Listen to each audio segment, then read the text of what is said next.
Hello everyone, welcome to the UBS Center webcast on Revealing Stereotypes. My name is Ulf Zölitz and I'm a professor of economics at the Jacob Center for Productive Youth Development and the economics department here at the University of Zurich. Today we're going to talk about implicit biases and teachers. Think about teachers. Teachers play a key role in our society and they leave a lasting mark on their students. Now when you think back about your time in school, most of you will probably remember a teacher that was quite influential and perhaps shaped your career until today. Now, when you think back, you might also have some bad memories. Maybe there was this one teacher that really disliked you and treated you in an unfair way. Today, we will talk about what happens when teachers are systematically biased against some subgroups and what we can do to reduce discrimination. I'm very excited to have my colleague Michela Carlana here with me today. Michela is professor for public policy at the Harvard Kennedy School, and she's working on topics related to gender, education, with a special focus on how inequality of opportunity affects student outcomes. Michela has done fascinating research on implicit stereotypes and conducted a series of experiments with striking results. Her main research question is, do people change their behavior after they learn that they are biased? But before we're going to start, some more technical information for you. During the presentation, we will have several interactive polls for you. In addition, you will be able to directly ask your questions to Michela. So I recommend you take out your mobile phone or open a new tab in your internet browser and you go to menti.com and you dial in with the code 83917031. Just go to menti.com and type in 83917032. On this platform, you can participate in the live polls and ask your questions during our live Q&A after the presentation. If you don't have any questions on your own, you can still log in and see all the submitted questions and vote for those that you would like to see, would like to have asked. Now I'm very excited to have Michela here and the floor is yours. Thank you so much, Ulf. I'm very excited to talk about this work on revealing stereotypes, and thank you for inviting me to this webcast series. So several individuals in our society still suffer from exposure to gender, racial and ethnic discrimination, despite effort from government, institutions and workplaces around the world to try to promote diversity and inclusion. For sure, we know from research, especially from Iris Bonet and other economists, that debiasing organization and processes will be key in order to achieve higher inclusion within our society. However, this is not always possible, especially when informal interaction between individuals actually affect how the future outcomes of people exposed to these potential biases and stereotypes. Now let's think about the schooling context.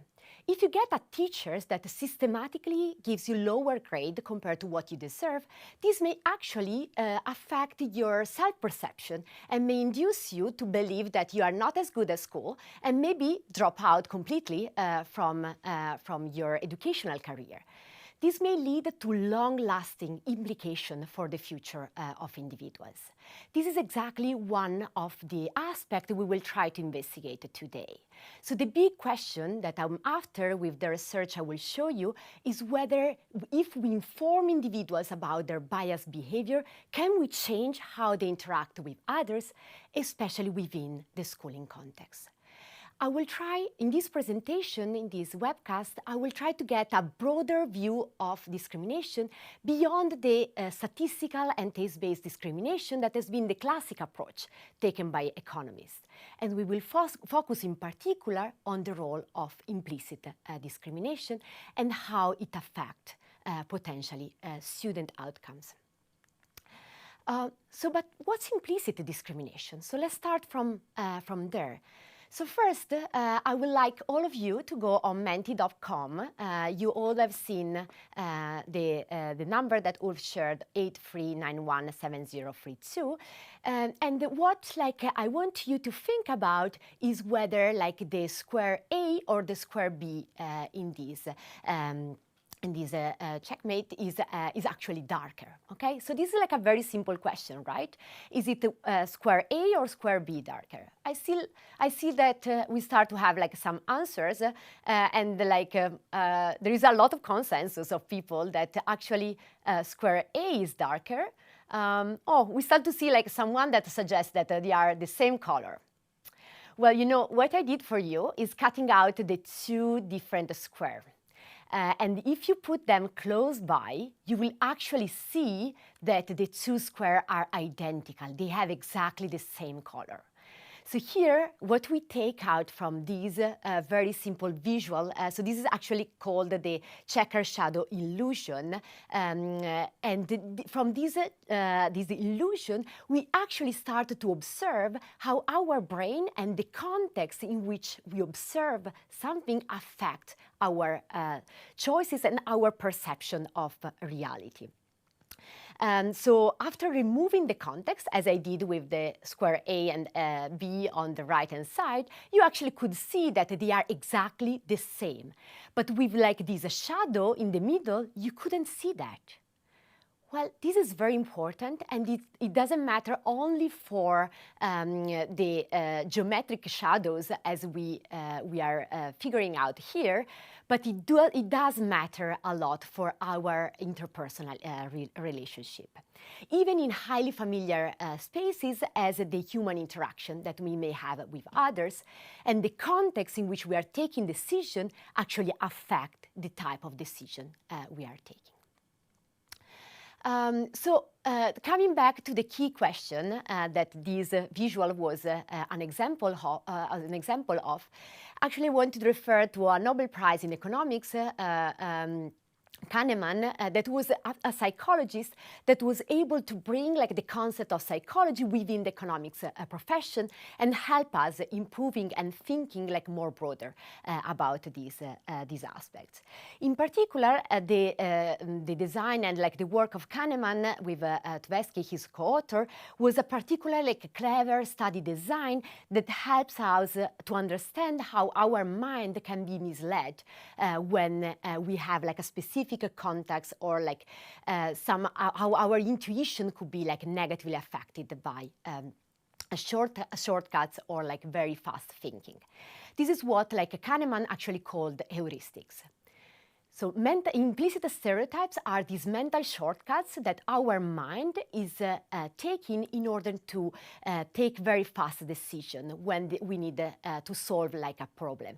In order to make the decision faster and use less mental energy, we use this mental shortcut to achieve our objective. So now in my work, I've been focusing on the role of stereotypes in the schooling context, in particular thinking about the stereotypes that associate math with boys and the stereotypes associating immigrants with low ability compared to natives. In this presentation, we will mainly focus on the latter, but we will come back to some questions related to gender stereotypes throughout the presentation. So the key point is, how do I measure actually stereotypes? Again, I use a concept that was developed by social psychologists in the 1990s that is called Implicit Association Tests. Let me give you a better idea of what this is about. So we are asking individuals to categorize words. It's a very simple task with always a clear right and wrong. So in the first part of the task, what I call here task A, individuals are asked to categorize green words that are adjectives related either to being bad or being good on the left or the right side of the screen of a tablet. They have then words that are name, and these would be in white, and you have to categorize them on the left or the right side, depending on the category. So, for example, immigrant name would need to be categorized on the right side in the example I show here on the screen, and the native name will be needed to be categorized on the left side. Each individual will do two types of tasks. Task A, where bad and Italian or like natives is on the same side of the screen, and task B, where good and native is on the same side of the screen. So what this test exploit is the fact that for our brain is less costly to make association on the same side of the screen if the two concepts are closely related to us. So for example, if we have a very strong association between good and native, it will be much easier to do task B compared to task A.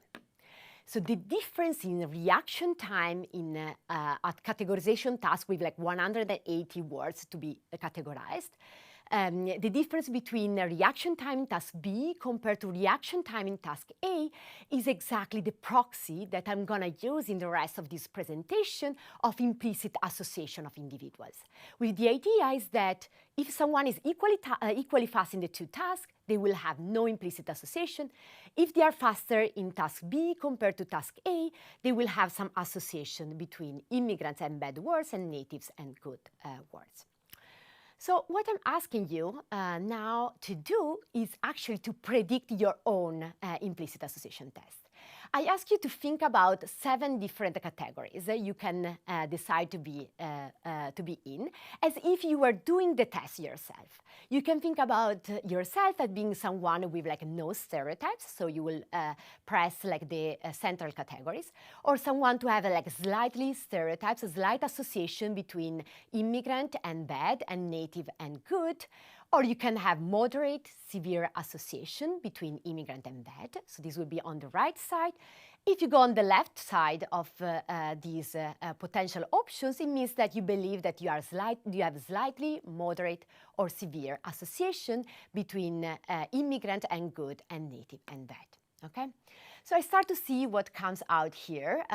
So there are like around like half of the people that believe they have like slight stereotypes. Actually now it's getting up to 70%. And then we have like some people on the other part of the distribution. So in our work, we ask the same question to a sample of Italian teachers. You know what they tell us? Well, the great majority say, believe that they have no stereotypes. So the central part will be the great majority, and then we have like another big part of the distribution that believe they have slight association. Okay, so this is like what we have in the data. Actually, a little bit different. They believe they have slightly less stereotypes compared to what I see here in our audience. But let me show you what like the data show on their actual stereotypes. Well, here are the same 7 categories that you have been replying to in this poll. And this is the distribution of the implicit stereotypes of teachers. So most of them do actually have moderate to severe association between immigrants and bad. And there is still like some variation, even if like the great majority are on the side associating like immigrants with bad and native with good. So this gives you a little bit an idea that people tend, on average, to perceive their own stereotypes as less severe compared to their actual level of stereotypes, as you see here in the distribution. So the peak is not really at the slight, but is more likely to be at moderate to severe levels. So the next step is, what are the consequences of implicit stereotypes? Well, the problem of stereotypes, if they are in your mind and they do not affect your behavior, is not really there. For example, you can have the stereotypes that Italians are good at cooking, and this may not affect your behavior toward Italians. However, on the other hand, stereotypes may lead to an actual discrimination toward members of the stigmatized group. Discrimination is when members of this minority or stigmatized group are treated differently or less favorably compared to members of the majority group, keeping everything else equal, all the characteristics and circumstances keeping them equal. On the other hand, the other negative component of stereotypes is coming from a self-fulfilling prophecy, with individuals that may start behaving in the direction predicted by the stereotypes, internalizing what has been suggested by people they were exposed to. So, for example, immigrant children may internalize the stereotypes they get exposed to in school and start to behaving like studying less and putting less effort in their education or dropping out because of this exposure, even without direct discrimination. So now I will show you step by step what we do find in this analysis. So first, what you see here is in the x-axis are like 5 numbers from 1 to 5 that are the quantiles of a standardized test score, with 5 being the student with the highest performance in a blinded graded like standardized test score. In the y-axis, you see the teacher-assigned grade when they actually know the identity of the student, so not blindly graded. And what you see is with the green line is the line for natives, Italian in this context, and the red line is the line for immigrants. What we observe is that systematically, immigrants tend to get lower teacher-assigned grades, even with the same performance in objectively graded standardized test score. So this is true throughout the distribution, but is actually much stronger for those immigrants that are able to get at the middle and top of the ability distribution in terms of actual performance. So those immigrant kids that are able probably to overcome systemic discrimination and still be like the top performers in their school. However, this may not necessarily mean that there is a bias. There could be like other factors that the teacher consider when assigning the grades that are not considered in standardized test score. So what we do next is think about splitting the student of teachers with high implicit stereotypes and low implicit stereotypes. So what we find is that on the right panel, you see 2 lines. One is blue and one is yellow. So the blue line is for teachers with a low level of implicit stereotypes.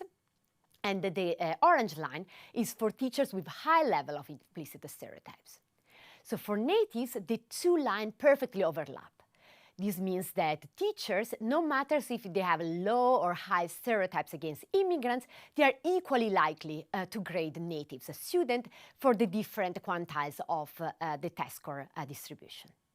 However, for immigrant students that are in the top quintile of the test score distribution, they are getting a lower teacher-assigned grade when they are graded by that teacher that tend to have higher stereotypes. So this seems to suggest that there is actually an effect of being assigned to a teacher with more implicit stereotypes in the signal the students are getting on their ability on something they observe and their parents observe as well. So next, we can actually think about the teacher track recommendation. In the Italian schooling system is actually not so different from the from Switzerland or German and other continental Europe countries where we have a tracked school system. So we have students that at the end of middle school needed to decide whether they wanted to attend an academic track, a technical track that is somehow high-level vocational track for other countries, or the vocational track that in our context is tend to be for the lowest, like 20% of the ability distribution. What I show here is the IIT score of the teachers. And I do have data on the formal track recommendation that a teacher gives to each student. What you see here is that the residualizer recommendation, when I substantially try to control for the performance of the student and the ability of the student, is very flat. So it doesn't matter again whether your teacher has more or less stereotypes, both in terms of like the low track recommended to low track or recommended to high track, you still see that there is no real impact for natives, the black line, on their recommendation they receive. However, for immigrants, what happens is that if they are assigned to a teacher with higher implicit stereotypes, they are way more likely to be recommended toward the vocational track and less likely to be recommended toward the top tier track. So finally, the third key point of this presentation is what can we do? Can we reveal stereotypes to teachers in order to try to change their behavior toward immigrant and native children? So this is actually part of a big movement that we have seen growing over time in different contexts, coming from corporations. So this is an example from actually a Starbucks tweet in which they decided to shut down all the store as a consequence of a case of racial profiling that happened in one store. And they decided to implement an implicit bias training of all the faculty members. And this is another example actually coming from Harvard and a recommendation for all the faculty teaching at Harvard to take at least one implicit association test before being a part of a committee or grading their student in order to increase awareness of their implicit stereotypes. However, do we know whether these policies actually lead to a change of behavior of people that are taking the implicit association test? So this is exactly the key point of this research. So we do that with an experiment in which we offer teachers the possibility of receiving an email with the feedback on their own implicit stereotypes against immigrants. So the email will have mainly two components. So the first component is a generic debiasing message with a brief introduction of what is the IIT and the implication of bias in the society. So the second and key component is a feedback on their own IIT test to individuals. So something like we did before, what I showed you before, which simply give them their score in terms of how severe, moderate, slight, or no implicit stereotypes they do hold. So this is the same type of feedback that you could actually get if you go online on Harvard Implicit Project and you take one implicit association test yourself. And I will show you evidence, briefly, from two separate field experiments. So one is a field experiment in which we go physically to school in order to collect the data from teachers on their own implicit stereotypes. And we compare that to a pure control group that received no information at all. The second experiment I will show you was run during the pandemic with a sample of very similar teachers of middle schools in Italy. That was an online experiment in which we compared the impact of receiving just the generic debiasing message compared to both information together, the generic debiasing message with the feedback on their own IIT, in order to understand whether individuals need just to be aware of biases in the society or whether they need to be aware of their own level of bias in order to lead to a change in behavior. So imagine that these groups of individuals are all the groups of teachers in the different schools. So each group is like a school. And what we actually do in order to analyze the impact, the causal impact of exposing them to this information is to select a random set of schools. You see those, in this case, underlined in red. And we compare and we send to the teacher in these schools in red the information about their own implicit bias, while the teachers in the other school take the IIT but don't get any information about their own implicit stereotypes before the end of the semester, when we actually observe from administrative data the grades they assign to their own students, some of them immigrants, some of them natives. And we are going to compare what happens in the schools that receive the treatment compared to the schools that did not receive this information treatment. So now I wanted to get you on the last Menti poll and think about whether you believe this intervention can actually lead to a change in the grades the teacher give to the student that are assigned to them. So do teachers actually change their grades when they are informed on their stereotypes? And if so, how much do you believe that actually they change their grades? So it seems that from the first reaction, you expect a lot of movement there. So you expect a very strong reaction on the teacher side in changing and closing most of the gap. Even if, as we see, like some people are in the other extreme, and it is not obvious, to be honest, the prediction of this type of exercise, because you may be worried that there is a form of a backlash on the teacher in receiving this type of information. It's not obvious that they will actually trust the information that is an email sent by a team of researchers, or it's not even obvious that they will not react in the opposite direction, but simply simply penalizing the immigrants as they see their implicit stereotypes being confirmed by some formal research and evidence. So what we do find, like summarizing again, like the treatment here was no information for the control group, generic debiasing message plus feedback on IIT for the treatment group, and we observe the teacher assigned grades to own student at the end of the semester. So the results actually do show that teachers tend to change their grades toward immigrants if they receive the information treatment by increasing the grades toward immigrants.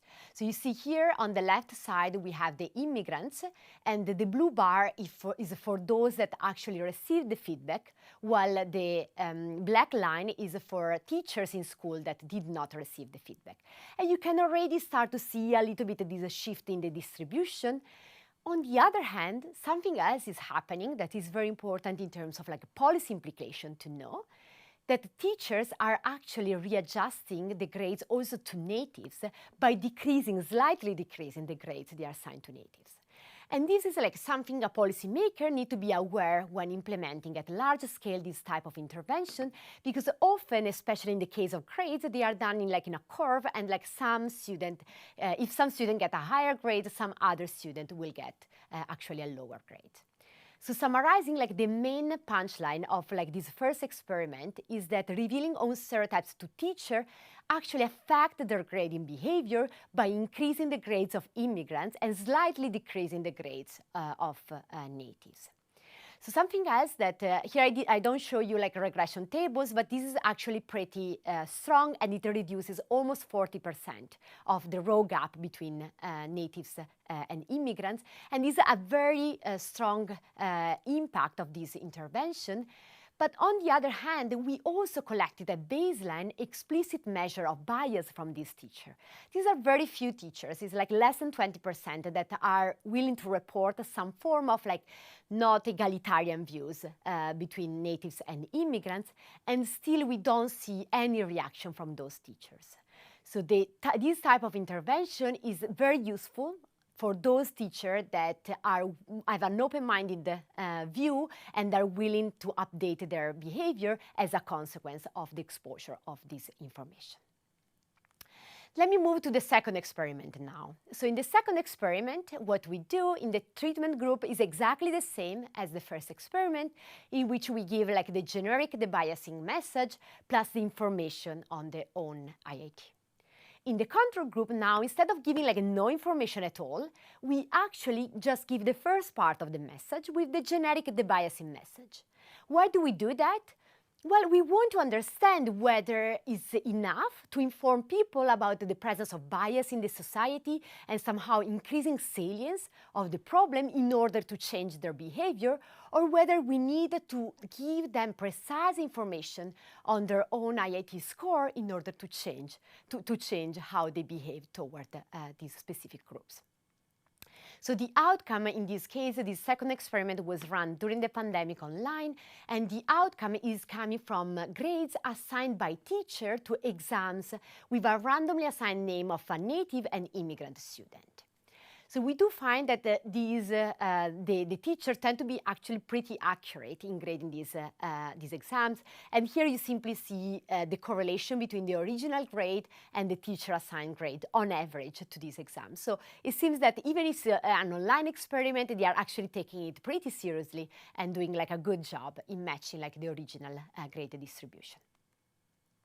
So what's the effect of these two comparisons? So only the generic debiasing message compared to the feedback on IIT? Well, actually, on average, the effect of the two interventions is very similar. However, here it will be key to focus on the heterogeneity by like the level of implicit bias of the teacher. What you see on the left side is actually what happens for, on the x-axis we have the teacher implicit bias, and on the y-axis we have this reaction toward natives compared to immigrants. So more positive values on the y-axis means that they are more generous toward immigrants. And what you see here is that with the generic debiasing message, actually the higher the implicit bias of the teacher, the more they are like helping natives compared to immigrants, okay?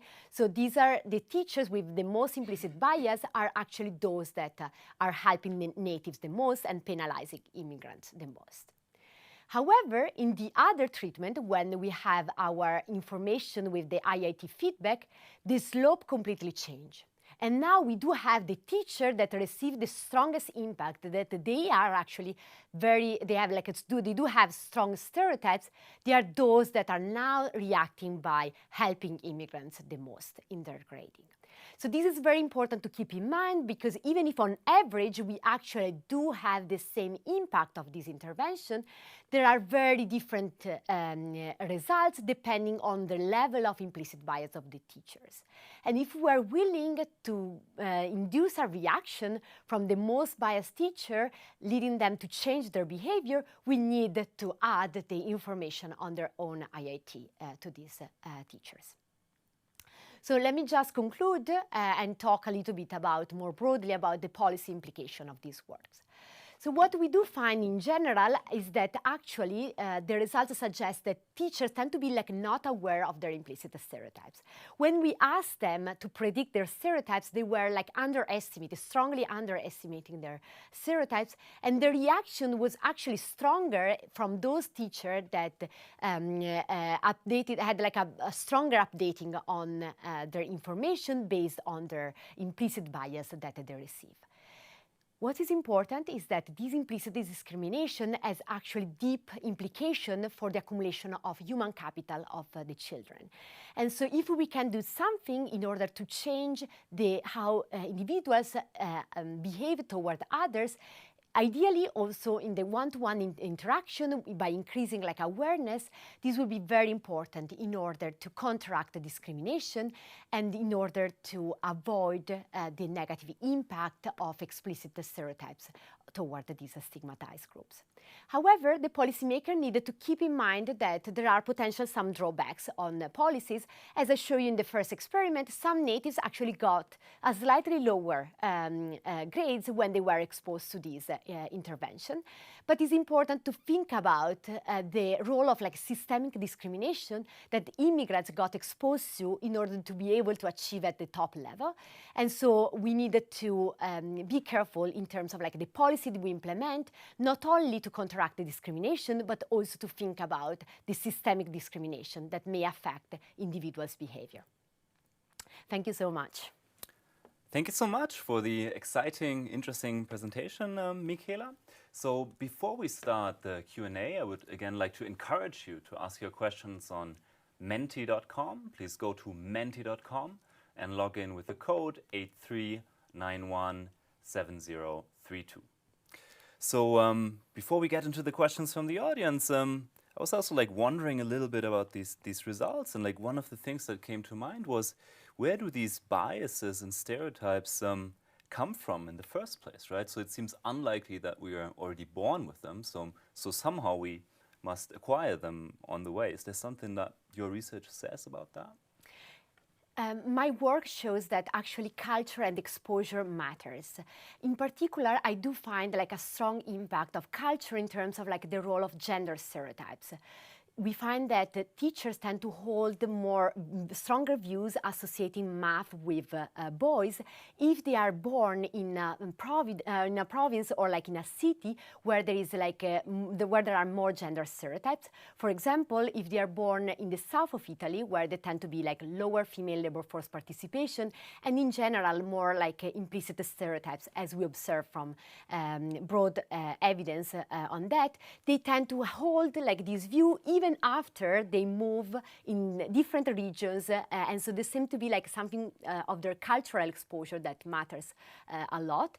Female teachers tend to have like slightly lower stereotypes, both in terms of like gender, but also in terms of immigrants, even if this is like not super strong effect for like the immigrant part. Interesting. So another question that came to mind, I mean, you're basically going out there and sending out these emails to teachers, telling them, hey, did you know that you were like severely biased? So what do teachers do when they get an email like that? Is there like backslash? Do they get angry at you, or do they try to change things? So what's happening out there? That's actually a great question, and something we were strongly worried about when we started this research. I was almost surprised from like the little backlash that we got from teachers. Overwhelming, like these teachers were willing to learn from like the type of feedback we gave them, and they actually did like one step further. They started to organize meetings within the school in order to discuss the issue, and they shared with us like some of this information that they tried to do, or like action they tried to implement within the school in order to counteract the discrimination and make sure that their implicit stereotypes were not affecting their immigrant children. Overall, I strongly believe that especially teachers in the schooling context, they want the best for all their students. And they may simply not be aware of their implicit stereotypes. And this is why these may, the increasing like this information treatment that increase awareness may actually lead to very positive results, because it leads them to think and act accordingly. Interesting. So we have a lot of questions from the audience, and I encourage you to submit further questions. So one of the questions came up here was, do your results vary a lot depending on which country these immigrants originate from? So does it make a difference from where exactly these migrants come from? That's actually a great question. So we do not have enough statistical power in order to detect the difference by like an immigrant, the country of origin of these immigrants. However, in follow-up work, we are trying to focus like on the universe of Italian data with a collaboration with the Italian Ministry of Education and Evaluation Center, and we are trying to dig deeper whether like there are systematic discrimination toward the specific groups of immigrants, and trying to think about policies that could be implemented, especially thinking about the teacher track recommendation in order to try to mitigate this form of biases. Well, we will have like more statistical power to focus on different subgroups. Right now, we don't have statistically different results. Interesting. Another question that is interesting that came in here is, what do you think about approaches where you reveal information about the true ability of students? For example, you give information about Invalsi scores. Do you think that would be something to help reduce biases? This is a great point. So we know that overall there is like misperception in terms of like the ability of different groups. And I think this type of intervention could be like useful in order to help like teachers to think about their stereotypes and like thinking about like how these compare to their actual score that they are giving to their students. So another intervention we could like think about is really showing them the distribution of how like bias they are in grading this immigrant student compared to what would be the ideal prediction from Invalsi test score. And this is like a separate research question, but I find it like fascinating. So I really think that this is something that could be pushed forward for further research. Here's another challenging, provocative question. The question is, would it be possible to reduce the number of biased teachers, maybe already in the hiring process? So would it be possible to identify them early on and not hire them in the first place, or is that kind of the wrong approach? What's your take on that? This is like a great question. So I think this is the wrong approach, mainly because this implicit association test is a highly noisy measure. These teachers were doing like the implicit association test for the first time. In Italy, it's not very well known. I know that like in the US especially, and in some other countries, it started to be like more well known. But for these teachers, this was the first experience of this implicit bias. However, if they became aware that this may be used for their hiring, they may change their behavior and they may find like a way to trick the system. They may try to learn how like to get faster in some part and slower in other. It's tough to trick it, but it's not impossible. And if we are putting it as like a requirement for hiring, we risk that like some people will be able like to create to find a way around it. On the other hand, I really believe it's an educational tool. As we discussed at the beginning, this is actually, there is a lot of like a cultural exposure that may affect your implicit stereotypes. And we don't want to leave aside the teachers that do hold implicit views. We just want them to be aware of these implicit views and make sure that this will not affect their behavior toward others in the schooling context, but even outside the schooling context. So the implicit association test should be used as an educational tool in order to improve the learning and improve like the behavior toward others, not just like a way in which to choose who to hire or not. Interesting. So there's a number of people in the audience who are thinking about grades and grading a lot. So there's a comment like, how can grading actually be fair? Are there fair grades at all? Another audience member suggests, well, maybe we should like get rid of all grades because, you know, if they are unfair assessments, perhaps we should get rid of grading at all. So what's your take on that? So should we just abolish grading to get rid of bias, or? So grades is giving often like a combination of signal. It's giving like a signal on actual ability, but it's also giving like, we actually ask teachers how they grade, and usually they put like half of the weight on like the performance of the students and the second half on how much effort and like they're doing homework on other and their discipline within the schooling context. So the grades is giving like signals on different dimensions. I think it would be very useful to decompose the grades and make sure that the teachers give like information on the discipline of a student to parents, because these may be relevant for the development of social skills and soft skills of these kids. But on the other hand, like make sure that like ability is kept aside in order to avoid mixing the two signals. On another related aspect, we are in the, for example, Italian system, the teacher track recommendation is something that is systemic.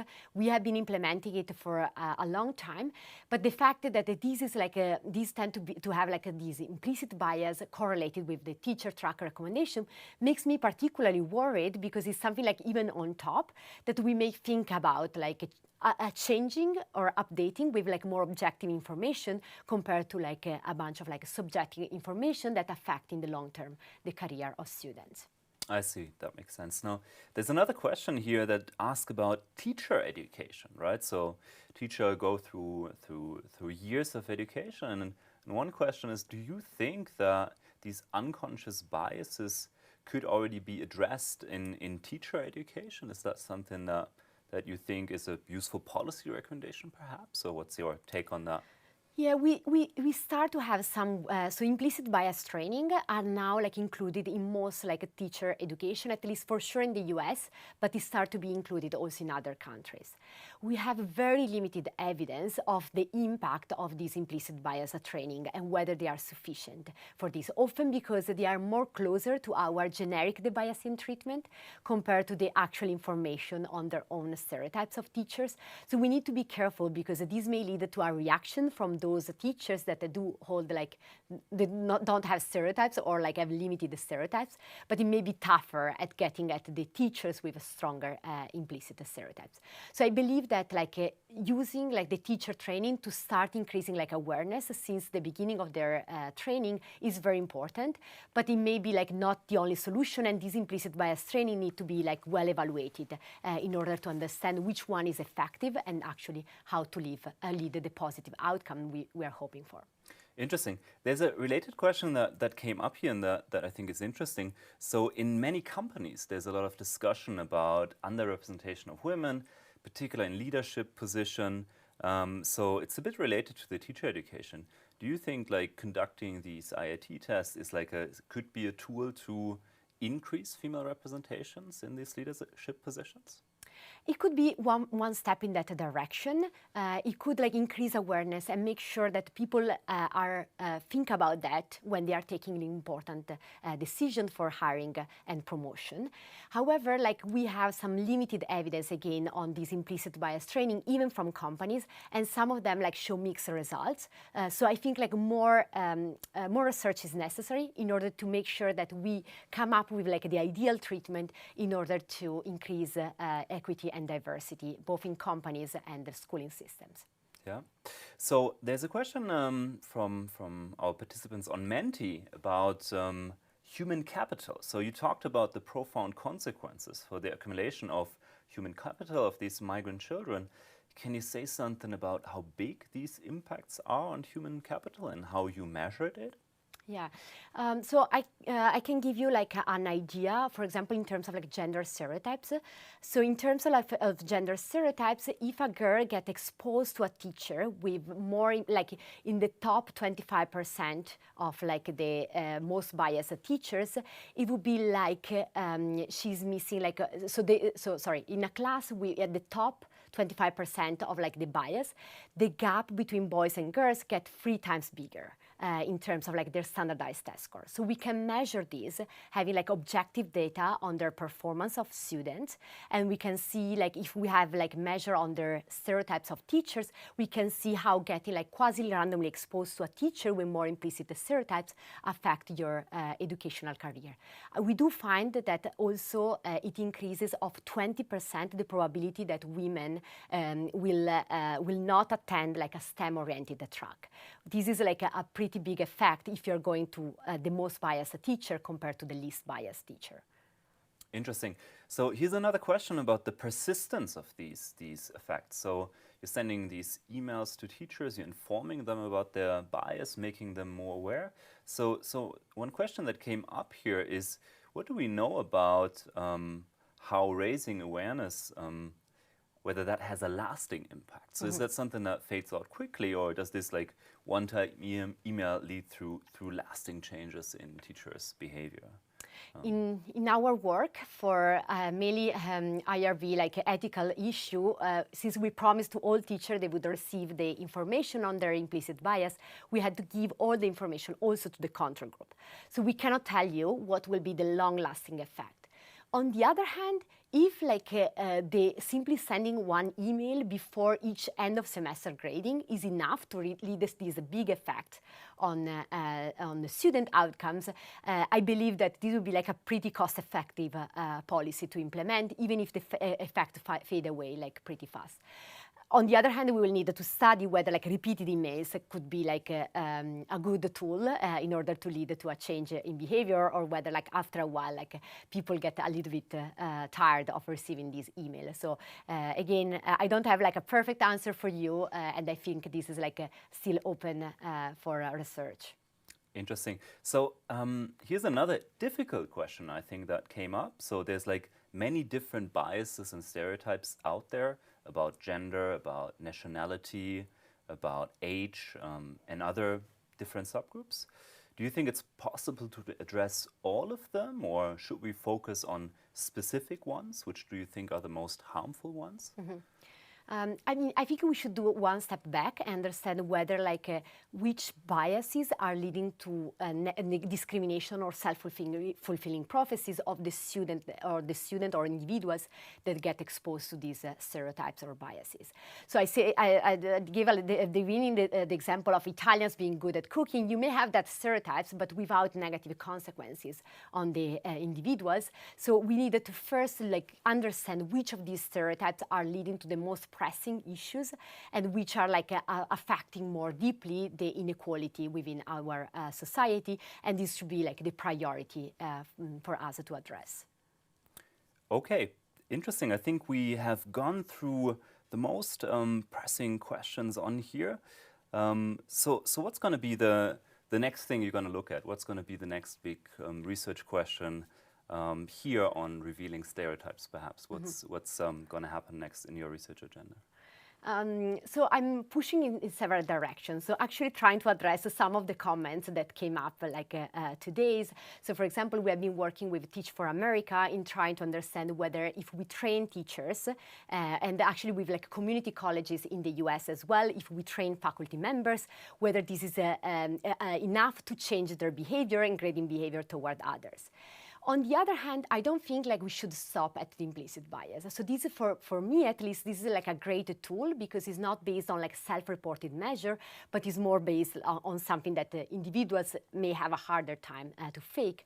If like we think about broader like our what we should be interested in is like focusing on understanding how to change individual behavior, not necessarily with like information on the implicit bias, but for example, we can give them like objective information on their actual bias in grading or their actual bias in recommendation. So I have like a follow-up intervention that we will pilot next year and will be expanding in the following year, in which we are planning to do a nationwide like a randomized control trial in which we are trying to understand whether like if teachers are informed about their issue on their stereotypical recommendation, does this affect how they change their behavior? So without implicit stereotypes, just using like big data and machine learning in order to use the information we have already with no cost in order to make better education policies. So this is like how the way in which like I'm pushing my research agenda and the things that I hope I will be able to show you in a few years from now. That sounds like a super exciting research agenda. Fantastic. So thank you for coming here today. I think we all enjoyed your talk a lot. So thank you, Michela. Thank you. So we had these polls in between. So if you're curious, the majority of our listeners actually is thinking that you're only mildly biased or not biased at all. That's interesting. So if you want to, you can actually go online and do this implicit association test and find out whether your beliefs about your own biases are actually true or not. You can just Google this and you can find it out yourself. Now, let me mention a few of our upcoming events. In 3 weeks, on June 20, we'll have a public lecture with Nobel laureates Esther Duflo and Abhijit Banerjee here at the University of Zurich. Esther and Abhijit are really leaders in development economics, and I think they try to tackle the big questions of our time: climate change, migration, automation, and artificial intelligence. They've also written a recent book, Good Economics for Hard Times, where they discuss policies and institutions that can really fuel economic growth and prosperity. So I am very much looking forward to learning something about how we can address some of these most pressing questions from a global perspective, and I'm looking forward to these again. After the summer break, on September 20, we'll have another event. We will have Sergei Guriev, who will give a public lecture at the University of Zurich, and he will talk about Russia and the changing face of tyranny. Sergei will also talk about his book, Spin Dictators, how like a new generation of autocrats deceives people by distorting information. I look forward to welcoming you back to these events, and in the meantime, I would like to invite you to continue the discussion on social media. So continue discussion on Twitter, LinkedIn, YouTube. I'm looking forward to see your questions and comments about today's presentation. My name is Ulf Zölitz. Good night from Zurich.